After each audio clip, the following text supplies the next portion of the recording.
సరే, మంచిదండి. తల వచ్చినట్టు చిన్న ప్రార్థన చేసుకుని వాక్యంలోకి వెళ్దాం. పరిశుద్ధ మహాగణుడ, నీ ఘనమైన ఉన్నతమైన శ్రేష్టమైన నామానికి కృతజ్ఞతలు స్తోత్రాలు చెల్లిస్తున్నాను నాయన. మరి ఒకసారి నేను వాళ్ళందరినీ సజీవ లెక్కలో దాచినాయన, నీ అపారమైన కృపలో భద్రపరిచి మరలో నాయన నీ సన్నిధిలో చేరి నీ వాక్యాన్ని వినగలుగుటకు నాయన మీరు ఇచ్చిన గొప్ప భాగ్యాన్ని బట్టి కృతజ్ఞతలు స్తోత్రములు చెల్లిస్తున్నాను నాయన. ఇదిగో నాయన నీ విలువైన మాటలోనికి వెళ్ళబోతుండగా మా హృదయాలను నాయన సిద్ధపరచుకొని నీ వాక్యం వైపు చెవియొగ్గి నాయన మా బ్రతుకులను మార్చుకోగలుగుటకు నాయన, మాలోని లోపాలను సరి చేసుకునగలుగుటకు వాటి కృపను మహాద్భాగ్యాన్ని మాకు అనుగ్రహించింది నాయన. చెప్పనైనా నన్ను తగ్గించుకుని నీ వాక్యాన్ని హెచ్చించగలుగుటకు, నేను మహిమపరచగలుగుటకు వాటి కృపను మహాద్భాగ్యాన్ని అనుగ్రహించమని క్రీస్తు వారి అతి పరిశుద్ధమైన నామమునకు ప్రార్థన మనం వేడుకుంటున్నాను తండ్రి, ఆమేన్. కూడి వచ్చిన అందరికీ ప్రభు రక్షకుడైన క్రీస్తు నామములో వందనాలు చేస్తున్నాండి. మంచిది. ఏ విషయాన్ని గురించి మనం మాట్లాడుకుంటున్నాం? భక్తి అందు మర్చిపోయారా? భక్తి అందు ఏముండాలి? సహోదర ప్రేమ అనేది ఉండాలి. ఓకేనా? రైట్, మంచిది. కొరింథీ రాసిన మొదటి పత్రిక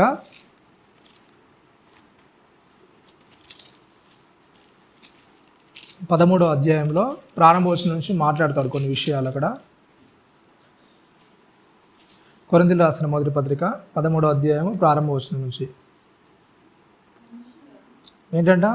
మనుషుల భాషలతోనూ దేవదూతల భాషలతోనూ నేను మాట్లాడినను ఏంటంట? ప్రేమ లేని వాడనైతే మోగేడి కంచును గనగనలాడు తాళమున్నాయి ఉందును. ఏంటంట? అపోస్తలుడైన పౌలు గారు కొరింథీ సంఘానికి రాస్తూ చెప్పారు ఏంటంట? మనుషుల భాష అంటే మంచి చక్కనైన మాటలతో నేను ఒక మనిషితో మాట్లాడినా సరే, అంటే మనుషుల ముంగట నేను గౌరవం ఇచ్చినట్టు, చాలా వాళ్ళకి గొప్ప ప్రాధాన్యత ఇస్తున్నట్టు, వాళ్ళు కనబడవని మర్యాదగా మాట్లాడుతున్నట్టు నువ్వు మాట్లాడినా సరే, అందరితో చాలా చక్కగా మర్యాదగా నువ్వు ప్రవర్తిస్తున్నా సరే, ఏంటంట? దేవదూత భాషలతో మాట్లాడినా సరే, ప్రేమ లేని వాడినైతే ఏంటంట? మ్రోగేడి ఏంటంట? కంచు. మ్రోగేడి కంచు అంటే ఏంటండి?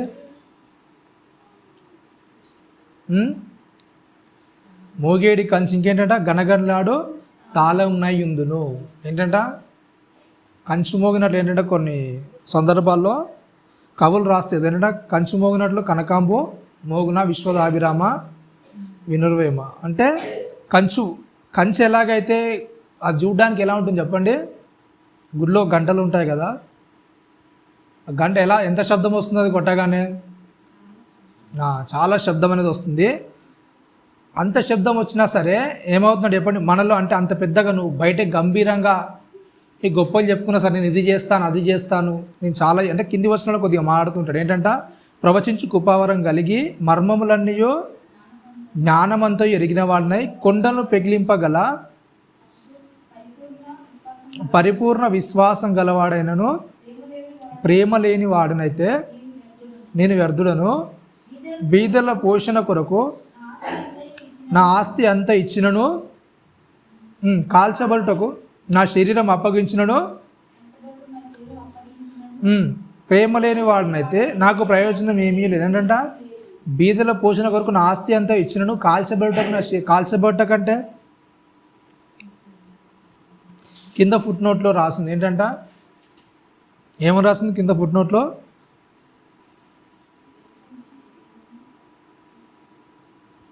ఫుట్ నోట్లో 2 అని వేస్తుంది చూడండి.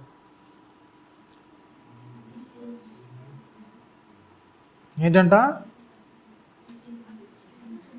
అతిశయించు నిమిత్తం. అతిశయించు నిమిత్తం అంటే ఏంటంటే మీకు తెలుసలేదు, అపోస్తల కార్యంలో ఒక మాట ఉంటుంది ఏంటంటే అననీయ సఫర్ ఇద్దరు ఉంటారు, అవును కదా? అంటే వాళ్ళ విషయాల్లో వాళ్ళు ఏం చేస్తారంటే, అందరు ఇస్తున్నారనుక మేము కూడా ఏం చేయాలి? ఏం చేశారు ఎప్పుడు? వాళ్ళ దగ్గర ఉన్న ఆస్తి అంతా కూడా అమ్మేసి ఏం చేశారు? ఇచ్చారు. కానీ ఏమైందంటే వాళ్ళలో ఏమైందంటే కొద్దిగా ప్రేమ అనేది మిస్ అయింది. ఏం ప్రేమ చెప్పండి? అందరేమో ఏం చేస్తున్నారు? కలిగినంత కూడా దాచుకోకుండా ఇచ్చేస్తున్నారు. కానీ వీరి దగ్గరకు వస్తాను ఏమైందంటే కొద్దిగా స్వార్థం అనేది ఏర్పడింది, అవునా కదా? ఏం చేశారు? కొద్దిగా వాళ్ళకి దాచుకొని అమ్మిన దాంట్లో దాచుకొని ఏం చేశారు? కొద్దిగా తెచ్చుంచారు, అవునా కదా? మరి ఇట్లా ప్రేమ ఉందా లేదా? అంటే ఏంటంట? చాలామంది ఏం చేస్తుంటే బీదల పోషణ కొరకు, అంటే అవతల ముంగట నేను గొప్పలు చెప్పుకోవాలి, అవతల ముంగట నేను గొప్ప కనబడాలని వాళ్ళ దగ్గర ఉన్నదంతా ఏదో ఇచ్చేసినట్టు, ఏదో పని చేసినట్టు చెప్తుంటారు. కానీ ఏంటంటే అలా చేసినా సరే, నువ్వు ఒకవేళ బయట అందరికి కనబడడానికి నువ్వు ఎంతో గొప్పగా కార్యాలు చేసినా సరే, కానీ ఒకవేళ నీ లోపల ప్రేమ అనేది లేకుంటే, నీ లోపల స్వచ్ఛత అనేది లేకుంటే, నీ లోపల అనేది ఏదైతే దేవుడు అనుకుంటున్నాడు నువ్వు స్వచ్ఛంగా ఉండాలి, అలాంటి స్వచ్ఛత లేనప్పుడు నువ్వు ఎంత దానం చేసినా సరే, ఎంత ధర్మం చేసినా సరే, నీ దగ్గర ఉన్నదంతా ఇచ్చేసినా సరే, కానీ నువ్వు ఎలాంటి వాడవంట, వ్యర్థుడు అని చెప్తున్నాడు. ఇంకా కొద్దిగా ముందుకెళ్ళి చెప్తున్నాడా, కాల్చబడ్డానికి శరీరం అప్పగించినాడు, ప్రేమ లేని వాడిని అయితే ఏంటంట, నాకు ఎలాంటి ప్రయోజనం కూడా ఉండదు. నువ్వు ఇస్తున్నావంటే ఒకరికి, ఏదైనా చేస్తున్నావంటే ఏముండాలంట, దాంట్లో ఏముండాలి చెప్పండి. ఒక వ్యక్తి మీద, అంటే నువ్వు ఏదైనా చేస్తున్నావు అనుకో, ఎలా చేయాలంట, ఎట్లా చేయాలండి, నువ్వు ఏదైనా ఎవరికొరకైనా చేస్తున్నావు అంటే, ఎవరికైనా ఏదైనా పని చేస్తున్నావు అంటే ఆ పనిలో ఏముండాలంటే చెప్పండి, ఎలా ఉండాలి, ప్రేమగా చేయాలి. ప్రేమగా అంటే ఏంటంటే దానికి ఉన్న అర్థాలు ఏంటంటే, ప్రేమకున్న అర్థం ఏంటంటే నిస్వార్థంగా ఏదైనా చేసినామంటే ఎలా ఉండాలి చెప్పండి, నిస్వార్థంగా చేయాలి. అలాగే ఎలాంటిది కూడా ఏం చేయదు, మనం ఆశించకుండా చేయాలి. ఇంకేంటంటే పూర్తి సామర్థ్యంతో చేయాలి. మన దగ్గర ఎంతైతే శక్తి ఉంటుందో దాని అంతా కూడా ఉపయోగించి ఏం చేయాలి. ఓకేనా, రైట్. అయితే ఇట్లాంటి అప్పుడు దాని గురించి మాట్లాడుతూ చెప్తున్నాడు. ఒకవేళ ఏమని చెప్తున్నా అంటే, దాని కింది వచనంలో కొద్దిగా మాట్లాడుతున్నాడు, 4వ వచనంలో. ప్రేమ ఏం చేస్తుందంట, ప్రేమకున్న కొన్ని కొలతల్ని, అంటే చాలా విషయాలు ఏం చేస్తామంటే, మనం ఏదైనా చెప్పాలంటే దానికి ఏం కావాలి చెప్పండి, దానికి ఉన్న ఆధారం ఏంటి, దానికి ఉన్న కొలతలు ఏంటి, దానికి ఉన్న బరువు ఏంటి, అంటే ప్రేమ గురించి అయినా తెలవాలంటే దాని గురించి ఏం చెప్పాలంటే చెప్తున్నాడు అక్కడ. కొరింథీయులకు రాస్తూ చెప్తున్నాడు ఏంటంట, నీలో ప్రేమ ఉందా లేదా అంటే దానికి గల కొద్దిగా నిదర్శనం ఏంటంటే, ఏం చేస్తుందంట, అది ఎలా సహిస్తుందంట, దీర్ఘకాలం సహిస్తుందంట. అంటే ప్రేమ నీలో ఉందా లేదా అని తెలియజేయడానికి, ఆ ప్రేమ అనేది నీ దగ్గర నిజంగా దేవుని ప్రేమ ఉందా లేదా అని తెలవాలంటే ఏం చేయాలంటే చెప్పండి, ఆ ప్రేమ అనేది ఏం చేస్తున్నాడు చెప్పండి, దీర్ఘకాలం ఏం చేస్తున్నాడు, ఒక మనిషిని సహించగలుగుతుంది. అంటే ఏ వ్యక్తినైనా సరే ఏం చేయగలుగుతుంది చెప్పండి, నిజంగా మనలో దేవుని ప్రేమ అనేది ఉంటే ఏం చేస్తుందంట, దీర్ఘకాలం అనేది సహిస్తుంది. మామూలుగా కదంట, దీర్ఘకాలం అంటే ఎంతకాలమైనా సరే ఏం చేస్తుంది, ఒక వ్యక్తిని ఏం చేస్తుంది చెప్పండి, సహిస్తూనే ఉంటుంది. అవునా, మరి నిజంగా అట్లాంటి ప్రేమ మనలో ఉందా లేదా, దీర్ఘకాలం సహించే ప్రేమ ఉందా? ఆదికాండం 33వ అధ్యాయం ఒకసారి చూడండి. తెలిసిన మాటలే, కొద్దిగా వివరణలోకి వెళ్తే మనం అర్థమవుతుంది మనకు, చూద్దాం. ఆదికాండము 33వ అధ్యాయము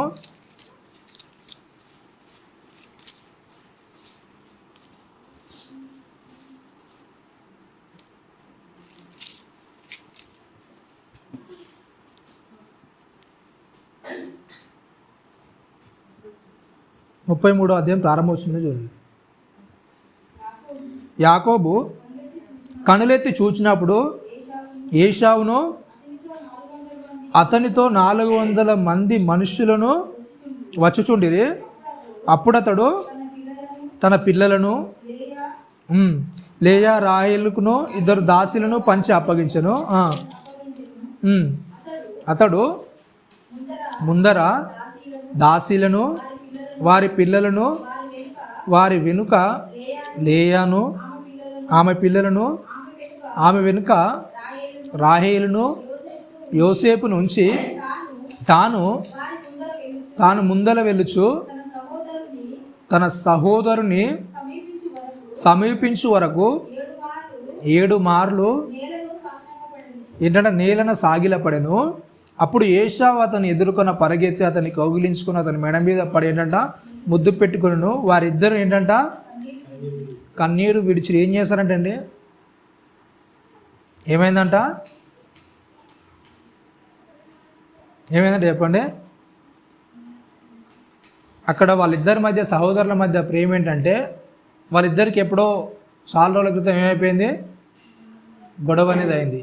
యాకోబు అతన్ని మోసం చేశాడు, అతనికి రావాల్సిన ఆశీర్వాదాన్ని దొంగిలించి వెళ్ళిపోయాడు. ఇట్లాంటి సందర్భాల్లో యాకోబు యొక్క ఆలోచన ఏంటంటే, ఒకవేళ నా అన్నకు నేను చాలా ఏం చేశాను, ద్రోహం చేశాను, అసలు యాక్చువల్గా రావాల్సిన ఆశీర్వాదం అతనికి కానీ నేను తీసుకున్నాను, దానివల్ల నా అన్న నన్ను ఎప్పటికి కూడా ఏం చేయలేడు, క్షమించడు, కాబట్టి నేను వెళ్తే కంపల్సరీ ఏం చేస్తాడు, చంపేస్తాడని ఫిక్స్ అయ్యి ముందు ముందు ఏం చేస్తున్నాడు, కొన్ని కానుకలు అనేది పంపిస్తే అతని కోపం అనేది చల్లారుతుందేమో అనుకొని ఇతడు పంపిస్తున్నాడు. కానీ ఏశావుకున్న ఆలోచన ఏంటంటే తన తమ్ముడు ఎప్పుడు వస్తాడో చూద్దామని ఏముంది ఆయనకు, ఆ పాదంతా కూడా ఏం చేశాడు చెప్పండి, మర్చిపోయి ఏం చేశాడు, తన తమ్ముడు రావడమే గొప్పగా ఆయన ఏం చేశాడు, దాన్ని చూస్తున్నాడు. ఓకేనా, దాన్ని చూసుకుంటూ ఏం చేస్తాడు, అతను రాగానే ఏం చేశారు, వాళ్ళిద్దరు కూడా కన్నీరు విడిచారు. ఇలా జరిగినంత సందర్భంలో అవన్నీ కూడా చెప్తూ ఉంటాడు. అసలు ఇవన్నీ కూడా ఎందుకు తెచ్చావన్న మాట్లాడుతున్నాడు. 25వ వచనంలో 10వ వచనం చూడండి, 10వ వచనం కూడా దానికంటే పై వచనమే, 8వ వచనం చూడండి.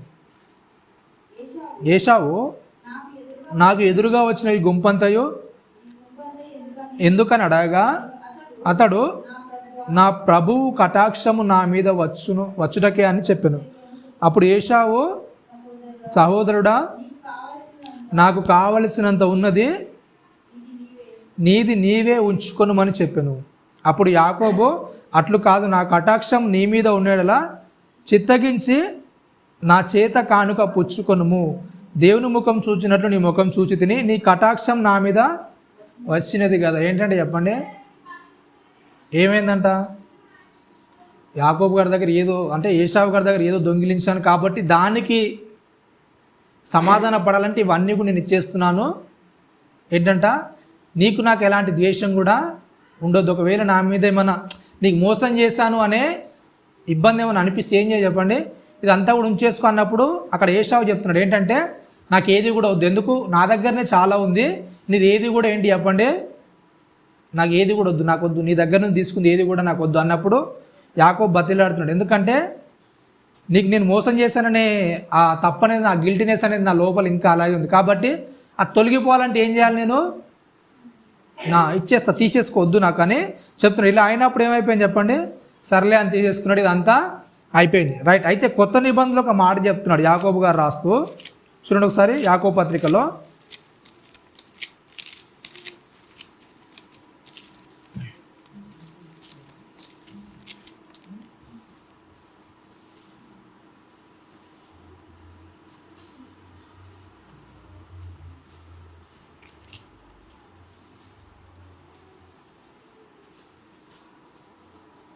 14వ వచనం, 2వ అధ్యాయం 14వ వచనంలో, నా సహోదరులారా, క్రియలు లేనప్పుడు ఎవడైనను తనకు విశ్వాసం కలదని చెప్పినలా ఏమి ప్రయోజనము, ఏంటంటే అట్టి విశ్వాసం అతను రక్షింపగలదా. సహోదరుడైనను సహోదరి అయినను దిగంబరులై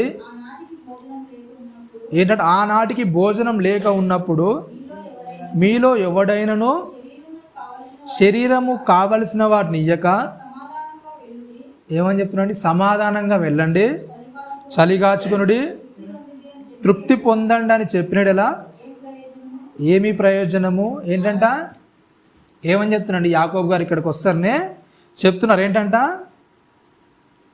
అంటే ఒక సహోదరిని దక్కించుకోవాలంటే ఇక్కడ యాకోబు గారు ఏం చేస్తున్నారంటే తనకు కావాల్సినంత కూడా ఏం చేస్తున్నారు చెప్పండి, ఏం చేస్తున్నారు అంటే ఒక వ్యక్తి యొక్క ప్రేమ ఎలా ఉండాలంటే మన దగ్గర ఉన్నదంతా కోల్పోయినా సరే అతనితో ఏం చేయాలి, మనకు ఏం చేయాలి, సమాధానం అనేది ఉండాలి. ప్రేమకు భాష ఏంటంటే ఇక్కడ చెప్తున్నాడు యాకోబు గారు, ఏంటంటే దాని భాష ఏంటంటే చెప్పండి, క్రియలు చేయడమే భాష అంట. ఒక వ్యక్తి మీద ప్రేమ అనేది ఎలా చూపిస్తాం, మాటలతో కాదంట. ఎట్లా అంట, ఒక వ్యక్తి మీద మనకి ఎలాంటి ప్రేమ ఉందని రుజువు చేయడానికి గల కారణం ఏంటంటే అక్కడ చెప్తున్నాడు ఏంటంటే క్రియలు లేనప్పుడు ఏంటంటే చెప్పండి, విశ్వాసం అనేది ఉందని చెప్పుకుంటే దానివల్ల ప్రయోజనం ఏమీ లేదు. ఒకవేళ ప్రేమకు అర్థం ఏదైనా చూపించాలంటే ఏంటంటే ఒక వ్యక్తి ఏదైనా ఇబ్బందులో బాధలు ఉన్నప్పుడు ఆ వ్యక్తికి కావాల్సింది ఇవ్వడం ఏంటి చెప్పండి, ఏంటంట ప్రేమ అని చెప్తున్నాడు. ఓకేనా, రైట్. ఏమని చెప్తున్నా అంటే సహోదరి అయినను సహోదరుడైనను దిగంబర్య ఆనాటికి భోజనం లేకున్నప్పుడు మీలో ఎవడైనను శరీరం కావాల్సిన చేయక సమాధానంగా వెళ్ళుడి, చలిగాచుకునుడి, తృప్తి పొందునని చెప్పినలా ఏమి ప్రయోజనము. అలాగే విశ్వాసము క్రియలు లేనిదైతే అది ఒంటిగా ఉండి ఏంటంట మృతమగ్ని ఏమవుతుందంటే చెప్పండి, మాటల వరకే పరిమితం అయితే ఏమవుతుందంటే అది ఏమవుతుంది చెప్పండి, నీ మాటలు బాగుండి అలా చేయాలి ఇలా చేయాలని చెప్పడం వరకే పరిమితమే ఉంటే అది ఏం చేస్తున్నాడు చెప్పండి, మృతం అవుతుంది. అంటే అది చనిపోతుంది. దానివల్ల ఎలాంటి ప్రయోజనం అనేది ఉండదు. ఏదైతే నువ్వు క్రియలతో చేస్తావు, నీ ప్రేమ అనేది అవతలోనికి ఏం చేయాలి చెప్పండి, తెలియాలంటే ఏం చేయాలి చెప్పండి, ఏం చేయాలి, క్రియలు చేయాలి. అవునా కదా, అవునా. ఒక సహోదరుడు ఇబ్బందులు ఉన్నాడంటే వానికి కావాల్సింది ఇస్తేనే ఏమవుతుంది చెప్పండి, నువ్వు సలహాలు సూచనలు ఇవ్వడం వల్ల వానికి ఏమైనా అవుతుందా, అవునా కదా. వానికి కావాల్సింది ఏదో అక్కరేదో నువ్వు తీరుస్తానికి ఏమవుతుంది చెప్పండి, నీ ప్రేమ అనేది ఉందని తెలుస్తుంది. అవునా కదా. అంటే దేవుని ప్రేమ కూడా ఎలా ఉంటుందంటే మనకి ఏదైతే కావాలో దాన్ని ఏం చేస్తాడు దేవుడు, అవునా కదా.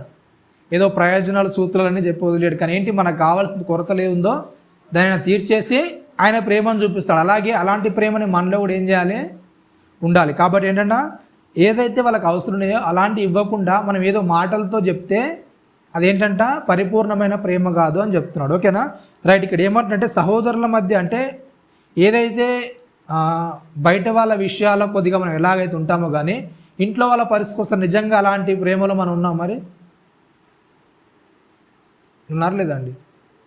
అంటే భక్తిలో మన సహోదరుని ప్రేమించడం అంటే ఏంటంటే ఏ వ్యక్తి అయినా సరే ఒకవేళ మనకి ఏదైనా చెడు అపకారం చేసి ఉండొచ్చు, అవునా కదా, రైట్. ఏంటంటే మీరు ఒకవేళ మీ బాల్య స్థితిలోనికి వెళ్ళారనుకోండి, ఎలా ఉంటారు చెప్పండి అన్నదమ్ములు అంటే ఎట్లుంటారు, అవునా, చాలా మంచిగా ఆప్యాయతగా ఉంటారు, అవునా. పెరుగుతున్న కొద్దీ ఆ ప్రేమ అనేది ఏం కావాలి, ఇంకా ఏం కావాలి చెప్పండి, మన మానసిక అంటే మనం వయసులో ఎప్పుడైతే మన బాల్య స్థితి నుండి ఎదుగుతుంటామో మన యొక్క బ్రెయిన్ కూడా ఏమవుతుంది చెప్పండి, అవునా, మెచ్యూర్ అవుతుంటుంది. అంటే మనకు తెలుస్తాయి కొన్ని విషయాలు, ఏది మంచిది ఏది చెడుది, ఎలా ఉండాలి ఎలా నడుచుకోవాలి, ఇవన్నీ కూడా బ్రెయిన్లో అంటే మన సమాజాన్ని చూస్తూ ప్రతి ఒక్కరిని చూస్తూ కూడా నేర్చుకుంటాం, ఏది మంచి ఏది చెడు అని, అవునా కదా. అయితే మన స్థాయిని ఎదుగుతున్నప్పుడు మనం పెరుగుతున్నప్పుడు ఆ మైండ్కి వచ్చిన మెచ్యూరిటీని బట్టి మన మధ్య ప్రేమలు అనేవి ఏం కావాలి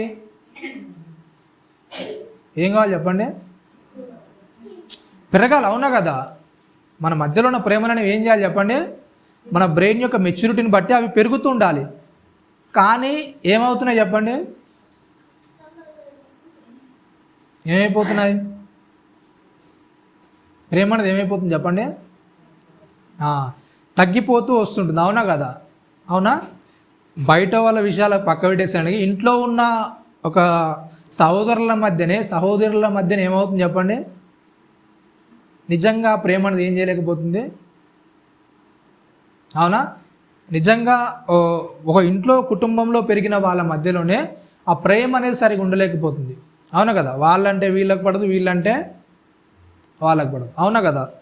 అయితే ఇక్కడ యాకోబు గారు తెలియజేస్తుంది ఏంటంటే ఒక వ్యక్తి ఎట్లా ప్రేమ అనేది ఎలా చూపించాలని చెప్తున్నారంటే ఏదైనా ఇబ్బందులు కష్టాలు ఉన్నప్పుడు ఏం చేయాలి చెప్పండి, వాళ్ళతో మీరు కలిసి సహకరించడమే ఆ ప్రేమని మీరు చూపించడం, అవునా కదా. అంటే మీరు లోక సంబంధాల విషయాల్లోకి వెళ్ళారనుకోండి, ఆ ప్రేమ అంటే ఏంటో వాళ్ళకి ఏం చేయాలి చెప్పండి, దాని గురించి ఏమి కూడా తెలియదు, అవునా కదా, రైట్. క్రైస్తవునిగా మరి నీకు ప్రేమ అంటే ఏంటో తెలియదా, లోకంలో కంటే ఆ ప్రేమ అంటే ఏంటో దాని విలువలు ఏంటో దాని వాల్యూ ఏంటో వాళ్ళకు తెలియదు. కానీ బైబిల్లో చదువుతున్న వాళ్ళకు తెలుసా లేదండి. కొరింథీ రాసిన మొదటి పత్రిక 13వ అధ్యాయం చదవమంటే ఏం చేస్తారు చెప్పండి, మీరు ప్రేమ గురించి చెప్పమంటే ఏం చేస్తారండి, అందులో ఏమేమి విషయాలు ఉంటే అన్నీ చెప్తారు, అవునా. ప్రేమ ఏం చేస్తుందంటే దీర్ఘకాలం సహిస్తుంది, ప్రేమ ఏం చేస్తుంది, దయ చూపిస్తుంది, మత్సరపడదు, కోప్పడదు, అవునా. ఏమైనా సరే అన్నిటికీ తాళ్తుంది, అన్నిటిని ఏం చేస్తుంది, భరిస్తుంది, ఒప్పుకుంటుంది, అవునా కదా. ఏ విషయాలు కూడా త్వరగా ఏం చేయదు, కోప్పడదు. అంటే ఈ అన్ని విషయాలు ఏం తెలుసు క్రైస్తవునికి, ఏంటి తెలుసు, ఇవన్నీ కూడా అసలు ప్రేమకున్న రూపం ఏంటో, ప్రేమ ఎలా ఉంటుందో అన్నీ కూడా ఏంటి చెప్పండి తెలుసు, అవునా కదా. క్రైస్తవునికి అవన్నీ కూడా తెలుస్తాయి. బయట ఉన్న వాళ్ళకి అన్నీ తెలుసా తెలియదండి. బయట ఉన్న వారికి దీని గురించి తెలిసే అవకాశం అనేది చాలా తక్కువ, అవునా. అయితే క్రైస్తవునిగా నీకు ఎన్ని తెలిసినప్పుడు మరి నీ పొరుగు వాళ్ళతో నీ సహోదరులతో నువ్వు ఎలా ప్రవర్తిస్తున్నావు, మరి అవునా కదా? అంత ప్రేమ అనేది నువ్వు చూపిస్తున్నావా?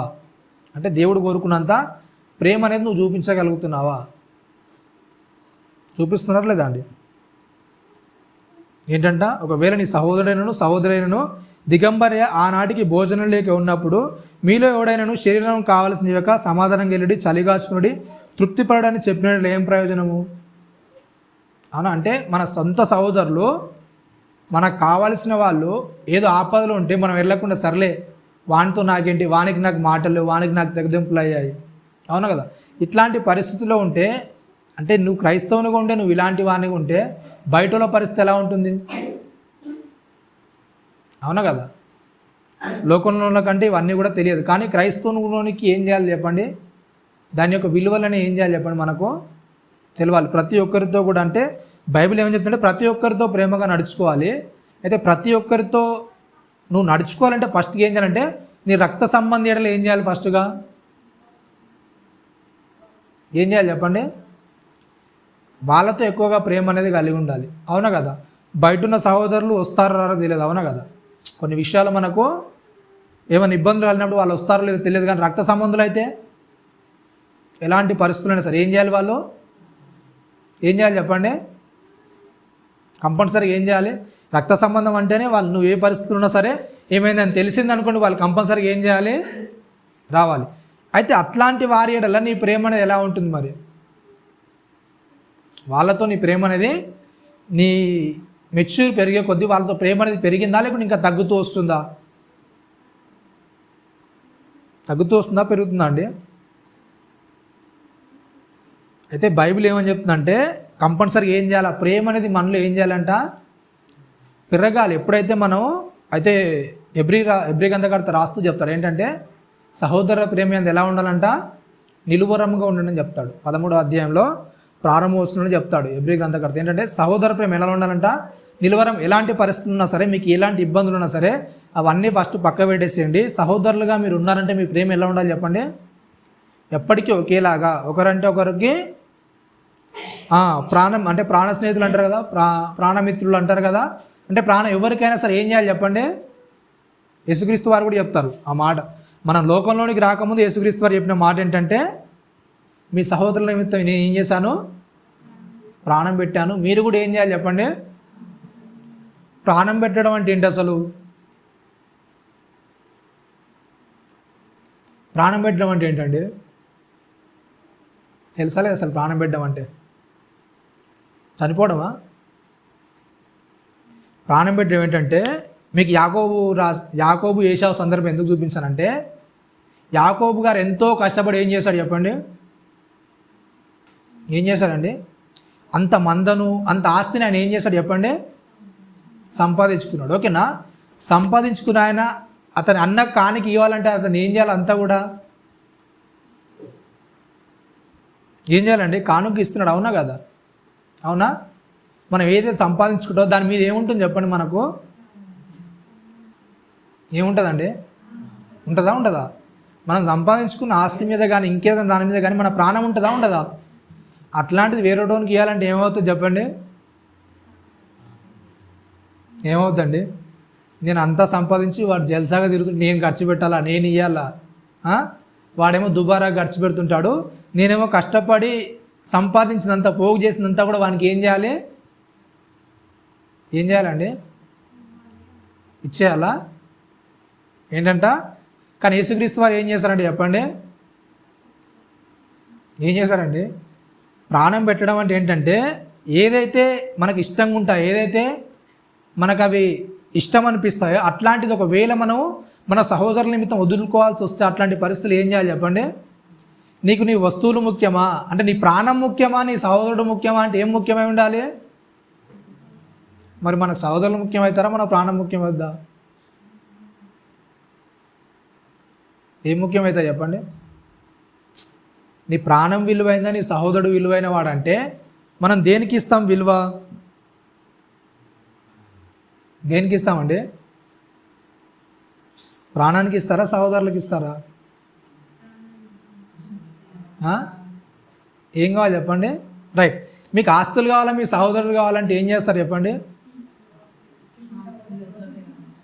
ఏం చేస్తారు చెప్పండి, అవసరమైతే ఒక 50,000 1,00,000 కడతామండి పంచాయతీకి, వాళ్ళని పిలిచేయండి. అవునా కదా, మీరే మాట్లాడండి, ఇదిగో ఆయన ఇంత గుంజుకున్నాడు, ఇంత లాక్కున్నాడు, అక్రమంగా ఇంత సంపాదించుకున్నాడు, మా దగ్గర నుంచి దోచుకున్నాడు. అవునా కదా, ₹1,00,000 అయితే ఖర్చు పెడతాం మేము, అయినా కదా సార్ ఏం చేయాలి, మాకు న్యాయం తీర్చండి. అవునా కదా, నిజంగా నీ సహోదరుని ప్రేమిస్తే పోన్లే తీసుకుంటే తీసుకోండి నా సహోదరుడే అని వదిలేయగలుగుతారు చెప్పండి? వదిలేస్తారా, వదిలేయరా? అయితే చిన్నప్పటికీ పెద్దగా అయినప్పటికీ మెచ్యూరిటీ ఏంటంటే, చిన్నగా ఉన్నప్పుడు నీ సహోదరుడు ఏమైనా అవసరం ఉందనుకోండి, ఏం చేస్తారు చెప్పండి? నువ్వు ఇచ్చిన జీతం అంతా సరే ఏమంటే ఏం చేస్తావు? అవునా కదా, ఇస్తారు. అవునా కదా, మీ దగ్గర ఎంత ఉన్నా సరే, ఇంకేదైనా సరే అప్పు చేసైనా సరే నీ సహోదరులకి ఏం చేస్తావు? అవునా, ఇస్తారు. అయితే పెద్దగా అయినప్పుడు ఇంకేం చేయగలగాలి నువ్వు? అంత చిన్న వయసులోనే నీకు కావాల్సిన సంపాదన తెచ్చి నీ సహోదరుని మీద ప్రేమను చూపించగలిగినప్పుడు, నువ్వు మెచ్యూర్ అనేది పెరుగుతున్నప్పుడు, ఆ పెరిగిన సందర్భంలో ఇంకేం చేయగలుగుతాం మనం? ఇంకెక్కువ చేయగలం. అవునా కదా. అయితే తిమోతికి రాస్తూ చెప్తారు ఏంటంటే, తిమోతికి రాస్తూ పౌలు గారు చెప్తుంటారు ఏంటంటే, అంత్యదినాలకు వస్తాను ఏమైపోయిందంట, ఏమైపోతున్నాడు చెప్పండి?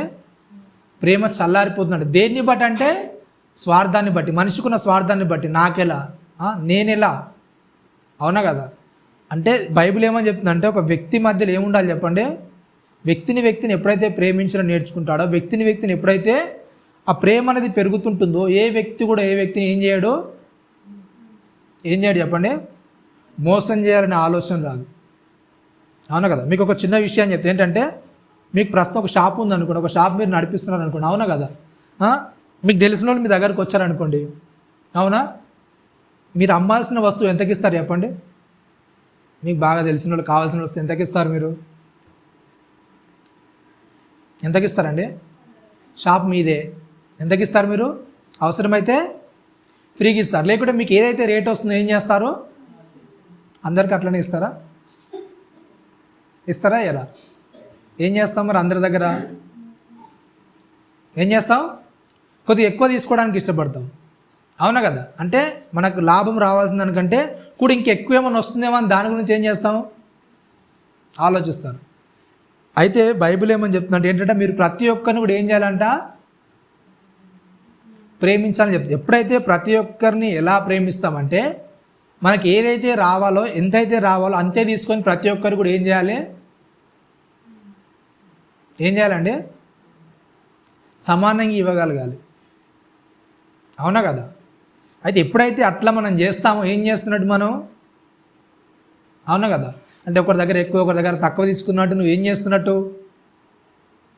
ఏదో మోసం అనేది ఇంకా నీ హృదయంలో ఉంది. ఇంకేదో మోసం చేసి నువ్వు బ్రతకాలని ఇంకా నువ్వు ఏం చేస్తున్నావు అనుకుంటున్నావు. అంటే బైబిల్ ప్రకారంగా నువ్వు ఏం చేయట్లేదు, ఇంకా నీ పొరుగువాన్ని ప్రేమించాలని ఆజ్ఞలోనికి ఇంకా నువ్వు, ఆజ్ఞ అంటే తెలుసు కానీ ఏం ఇంకే అది లోపలికి అర్థమయ్యే స్థాయిలోనికి నీకు ఇంకా రాలేదు. అవునా కదా. ఇంతకుముందే మనం చూసుకున్నాం ఏంటంటే, ప్రజలు ఏం చేస్తున్నారంట, పెదవులతో ఏం చేస్తున్నారంట, కనపరుస్తున్నారు, కానీ హృదయం అంటే ఏమైందంటే దేవునికి దూరంగా ఉంది. అంటే హృదయం అనేది ఎప్పుడైతే హృదయం దేవునికి దగ్గరగా వస్తుందో అప్పుడు ప్రతి వారు మనవారు అనుకుంటాం, ప్రతి ఒక్కరు మనవారే అనుకుంటాం. ఎప్పుడైతే అందరిలో ఈ భావన అనేది వస్తుందో ఏమవుతుంది చెప్పండి? ఏ ఒక్కడు కూడా ఎవరిని ఏం చేయడు చెప్పండి? మోసం చేయాలి, వాళ్ళ దగ్గర నుంచి నేను దోచుకోవాలి, వాళ్ళ దగ్గర నుంచి ఏదో నాకు రావాలి అనే ఆలోచనలో మనిషి మైండ్లో నుంచి ఏమవుతుంది చెప్పండి? వెళ్ళిపోతుంది. ప్రతి ఒక్కరు కూడా ఏం చేస్తారు? న్యాయంగా బ్రతుకుతారు. అవునా కదా. దేవుని యొక్క ఆలోచన అదే. క్రీస్తు ప్రభువారు భూమి మీదకి వచ్చింది కూడా ఏంటి చెప్పండి? అందుకే నువ్వు నీ సహోదరుని ప్రేమించాలంటే మీరు ఏం చేయండి? అయితే యోహాన్ గారు అడిగినప్పుడు చెప్తారు సుంకర్లు, అసలు మేము ఏం చేయాలన్నప్పుడు వాళ్ళతో మాట్లాడుతుంటే ఏంటంటే, మీకు రావాల్సింది ఏం చేయండి చెప్పండి? మీరు న్యాయంగా తీసుకోండి. అవునా కదా. ఏవైతే వసూలు చేస్తుంటారో వాళ్ళ దగ్గర వాళ్ళు మాట్లాడేటప్పుడు ఏంటంటే, మీకు రావాల్సింది ఏం చేయండి చెప్పండి? మీరు న్యాయంగా తీసుకోండి. న్యాయంగా తీసుకుంటే ఏమవుతుంది చెప్పండి? దానివల్ల ఎవరికి ఏం అన్యాయం జరగదు, ఎవరికి ఏం ఇబ్బంది రాదు. దానివల్ల ఏమవుతుంది? పాలన కూడా చాలా చక్కగా జరుగుతుంది. అంటే మనం ఎట్టి పరిస్థితుల్లో కూడా ఎప్పుడైతే మనం ప్రతి వ్యక్తి మీద ప్రేమ చూపించగలుగుతామో ఆ వ్యక్తి దగ్గర నుంచి మనం ఏం చేయాలి చెప్పండి? ఎవరినో మోసం చేయాలి, ఎవరి నుంచో దగా చేయాలి, ఏదో చేయాలనే ఆలోచనలోనికి మనం ఎప్పుడు కూడా రాము. ఎప్పుడైతే ఇలాంటి ఆలోచన మనలో ఎదుగుతూ ఉంటుందో అప్పుడు ఏం చేస్తాం చెప్పండి? మనం దేవునిలో మనం ఉన్నతంగా ఎదుగుతాం, క్రీస్తు ప్రేమలో మనం చాలా జాగ్రత్తగా ఉంటాం. కాబట్టి ఎప్పుడైతే అంటే మన సొంత కుటుంబంలో ఎప్పుడైతే ప్రేమ అనేది మనలో పెరుగుతుందో బయట వారిలో కూడా ఏం చేస్తాం, మనం ఆ ప్రేమ అనేది చూపించగలుగుతాం. అవునా? ఇంట్లో మీద చూపించినప్పుడు బయటల మీద చూపించడం అనేది అదంతా కూడా ఏమవుతుంది చెప్పండి, కపటపు ప్రేమ అవుతుంది. అంటే మన అవసరాల కొరకు ఆ వ్యక్తి మీద ప్రేమ చూపించడం అవుతుంది తప్ప నిజమైన ప్రేమ అనేది కాదు. ఓకేనా? రైట్. అయితే సమాజం అనేది ఎలా తయారైందంటే చెప్తున్నాడు తిమోతి గారు రాస్తూ చెప్తారు ఏంటంటే, నేడున్న సమాజం అంతా కూడా ఎలా తయారైపోయిందంటే స్వార్థం కొరకే రెడీ అయిపోయారు అంతే.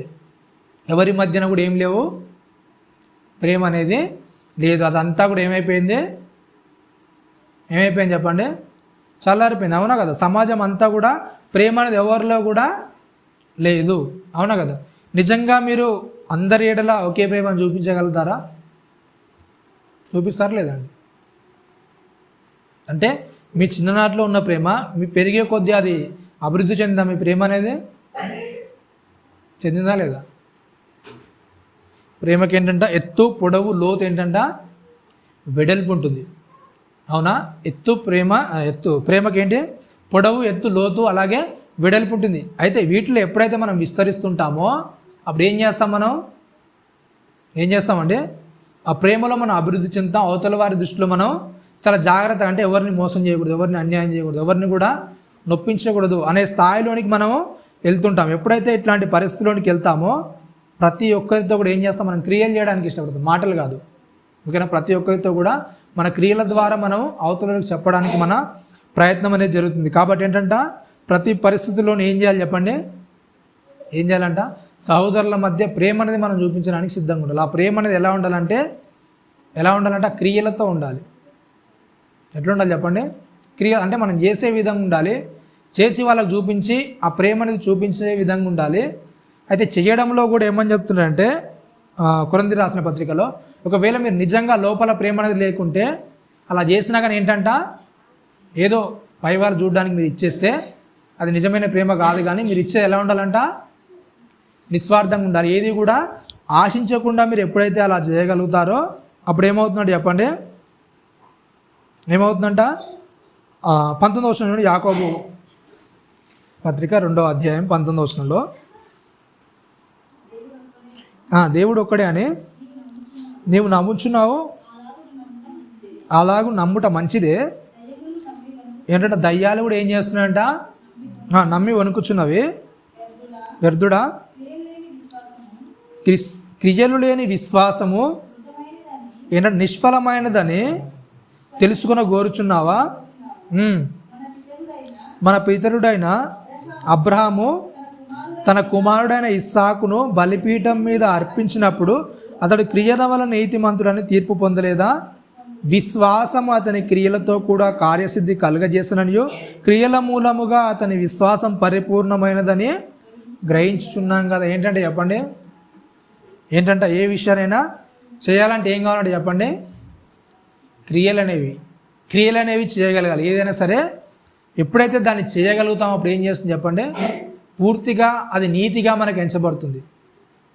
ఓకే? ఏదైతే నువ్వు బయట వాళ్ళకి చెప్పి నేను చేస్తానులే అని చెప్పడం కాదు, ఎప్పుడైతే నువ్వు అది చేస్తావో చేసిన దాన్ని బట్టి ఏమవుతుందంటే చెప్పండి, ఆ క్రియ అనేది నీకు నీతిగా ఎంచబడుతుంది.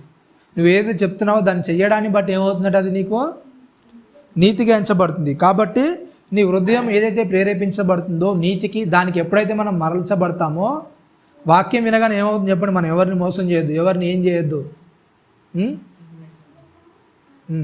ఎవరిని ఏం చేయొద్దని మనం ఎప్పుడైతే అలా బ్రతుకుతుంటామో అప్పుడు ఏం చేస్తాం చెప్పండి, చాలా జాగ్రత్తగా మనము నడుచుకోగలుగుతాం. అలా కాకుండా మనం వేరే స్థితిలోనికి వెళ్తాం అనుకోండి, ఏమవుతున్నప్పుడు ఏమవుతాం, ఆ యొక్క నాణ్యత అనేది మిస్ అవుతుంటుంది. కాబట్టి చూద్దాం ఒకసారి కొరింథీ రాసిన పత్రిక మొదటి పత్రిక ముగించుకుందాం. కొరింథీ రాసిన మొదటి పత్రిక 13వ అధ్యాయంలో మాట్లాడుతున్నాడు కదా. 4వ వచనం ఏంటంట, ప్రేమ ఏం చేస్తుందంట, ఏం చేస్తున్నాడు చెప్పండి, దీర్ఘకాలం సహిస్తున్నాడు. ప్రేమ అనేది ఎలా ఉంటుందంటే చెప్పండి, దీర్ఘకాలం సహిస్తుంది. అంటే ఒక వ్యక్తిని ఎంతవరకు సహిస్తుందంట ప్రేమ అనేది, ఎంతవరకు చెప్పండి, ఎంతవరకు అండి, అంతం వరకు సహిస్తుంది ఒక ప్రేమ అనేది. అవునా కదా? అంటే మన ఎడల మనం ఒకవేళ ఒక వ్యక్తిని ప్రేమించడానికి ఏంటంట ఇష్టపడి ఉంటే అంటే 14వ అధ్యాయంలో చెప్తాడు దీంట్లోనే. చూడండి ఒకసారి ఆ మాట చూసుకొని ముగించుకుందాం.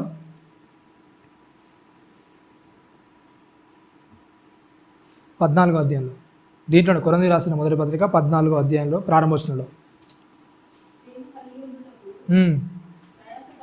ఏమని చెప్తున్నాడు చెప్పండి. ఏంటంటే ప్రేమ కలిగి ఉండుటకు ఏంటంట ప్రయాస అంటే ఏంటండి కింద ఫుట్ నోట్లో రాయబడింది. ఏంటో చూడండి ఒకసారి. ఏంటంట వెంటాడండి. ఏంటంట దేని గురించి వెంటాడమని చెప్తున్నాడు చెప్పండి. మనం దేని గురించి వెంటాడతాం?